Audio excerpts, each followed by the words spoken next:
जो इस जगत के दुखों से नहीं गिरा है? कौन है जो इस संसार की पीड़ाओं को नहीं भोग रहा है?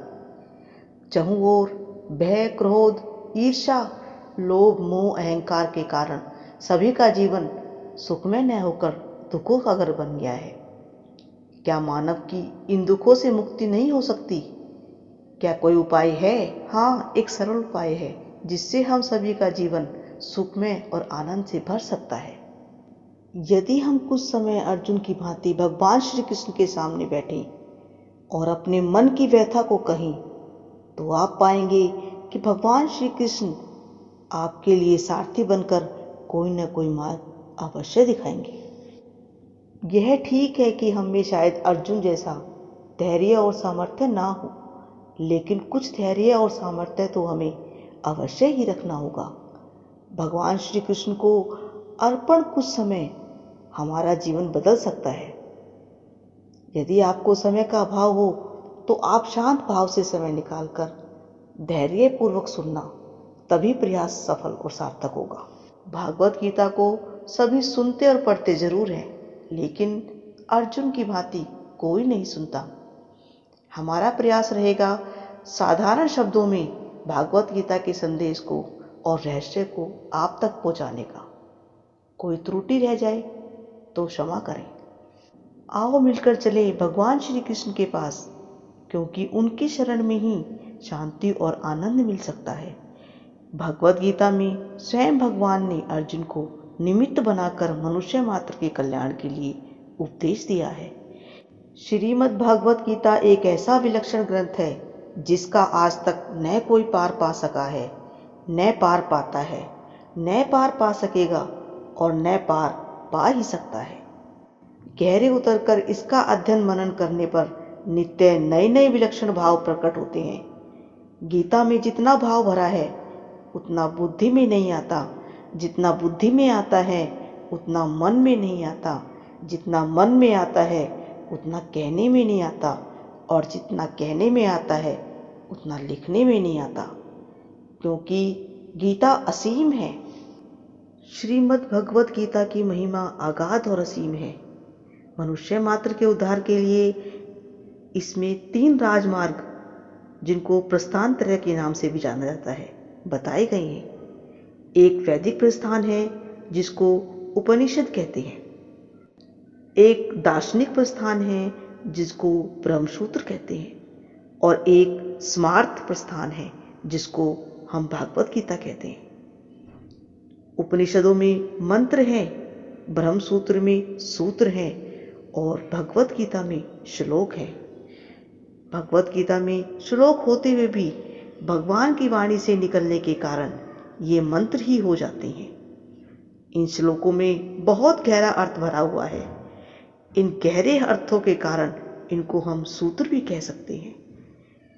उपनिषद अधिकारी मनुष्यों के कामकाज की चीज है और ब्रह्मसूत्र विद्वानों के कामकाज की चीज है, परंतु भगवत गीता सभी के काम की चीज है। भगवत गीता एक बहुत ही अलौकिक और विचित्र ग्रंथ है। इसमें साधक के लिए संपूर्ण उपयोगी सामग्री मिल जाती है। इसमें सभी प्रकार के साधकों के लिए संपूर्ण प्रकार की सामग्री मिल जाती है, चाहे वह किसी भी देश का रहने वाला हो, किसी भी प्रकार का वेश धारण करता हो, किसी भी समुदाय का व्यक्ति हो, या किसी भी संप्रदाय का और किसी भी जाति का व्यक्ति हो। श्रीमद् भागवत गीता में वास्तविक तत्व का ही वर्णन किया गया है। वास्तविक तत्व का अर्थ परमात्मा से है, जो परिवर्तनशील प्रकृति में भी नित्य निरंतर एक स्वरूप रहने वाला है। जो मनुष्य जहाँ है और जैसा है, वास्तविक तत्व अर्थात परमात्मा वहाँ वैसा ही एक रूप में विद्यमान होता है। इस गंभीर ग्रंथ को कितना ही विचार किया जाए, कोई भी इसका पार नहीं पा सकता। इसमें आप जैसे जैसे गहरे उतरते जाते हैं, वैसे वैसे ही इसमें से गहरी गहरी बातें मिलती चली जाती हैं। जब एक अच्छे विद्वान पुरुष के भावों का जल्दी से अंत नहीं होता, तो फिर जिसका नाम रूप आदि अनंत है, ऐसे भगवान के द्वारा कहे हुए वचनों में भरे हुए भावों का अंत कैसी हो सकता है?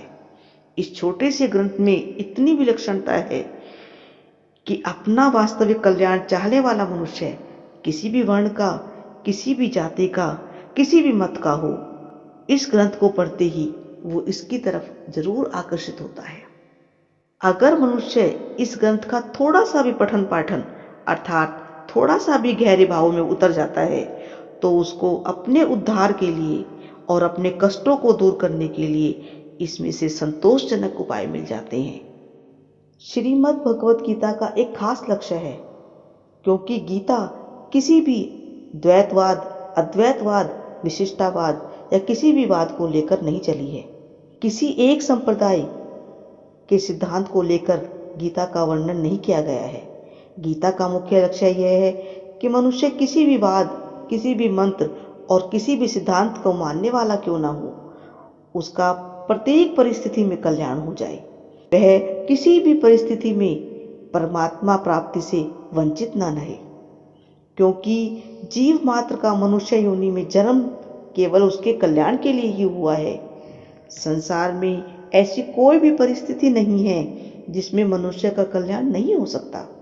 सिर्फ कारण इतना है कि परमात्म तत्व प्रत्येक परिस्थिति में समान रूप से विद्यमान है। साधक के सामने कोई भी और कैसी भी परिस्थिति आ जाए, उसका केवल सदुपयोग करना है। सदुपयोग का अर्थ यहाँ इतना बताया गया है कि दुखदायी परिस्थिति आने पर सुख की इच्छा का त्याग करना और सुखदायी परिस्थिति के आने पर सुख भोग का त्याग करना, ऐसी सभी इच्छाओं का त्याग करना और अपने आप को दूसरों की सेवा में लगाना। इस प्रकार सदुपयोग करने से मनुष्य दुखदायी और सुखदायी दोनों परिस्थितियों से ऊंचा उठ जाता है, अर्थात मनुष्य का कल्याण हो जाता है। श्रीमद् भागवत गीता में 3 योग मार्गों का वर्णन किया गया है: कर्म योग, ज्ञान योग और भक्ति योग। स्थूल, सूक्ष्म और कारण, इन तीनों शरीरों का संसार के साथ अभिन्न संबंध है। इन तीनों को एक दूसरे की सेवा में लगा दे, यह कर्म योग हो गया। स्वयं इनसे असंग होकर अपने स्वरूप में स्थित हो जाए, यह ज्ञान योग हुआ। और स्वयं भगवान के समर्पित हो जाए, यह भक्ति योग हुआ। इन तीनों योगों को सिद्ध करने के लिए और अपना उद्धार करने के लिए मनुष्य के पास तीनों शक्तियां प्राप्त हैं।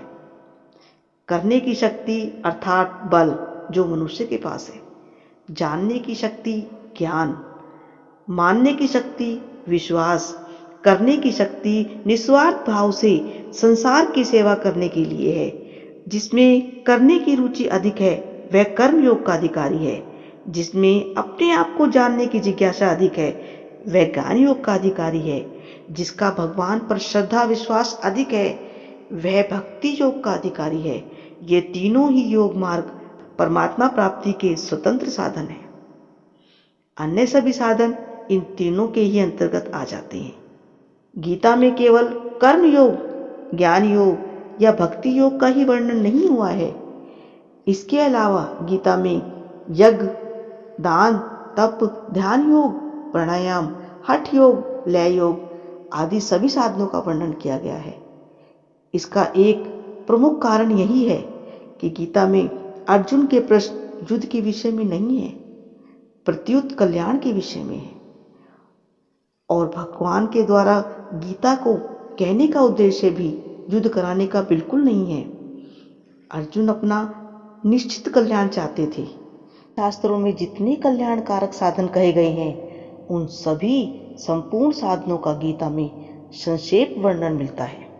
गीता में भगवान श्री कृष्ण कह रहे हैं कि सत, असत और उससे परे जो कुछ भी है सब परमात्मा ही है।